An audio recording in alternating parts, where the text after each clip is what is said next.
Scarlet also spoke with the head of BMO Global Asset Management, Kristi Mitchem, on the misconception that the current working from home setup is good for women and minorities. I think the prospect is there that we could be creating something really interesting in terms of the ability to offer more flexibility, which I think actually would help the gender dynamics within the industry. But I think it would actually be a vast misstatement to say that this crisis has largely been good for women. I think in particular, caregivers have had numerous pulls and stressors on their time during this crisis. We find that many, particularly of our women employees, are shouldering a larger portion of the domestic tasks that can no longer obviously be offloaded onto a traditional support structure.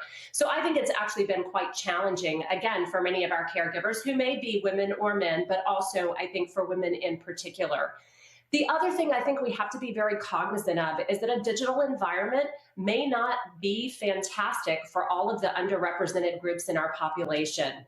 Many underrepresented groups are actually very much impacted by stereotype threat. I think as leaders, we've learned to conduct the meeting in a way that actually adds equity to an otherwise, I think, inequitable sort of platform.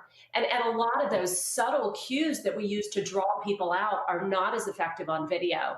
So certainly much of the emerging science that I'm seeing is that, in fact, the digital meeting may actually amplify inequity, not work to resolve the inequities that we see in the traditional workforce. So, I just bring this up because I think it's going to be really important as we think about what we carry forward from this crisis, that we really focus on inclusivity and diversity in a way that I think, I think there's a little gloss on it today without really kind of digging into some of the issues that are presenting themselves.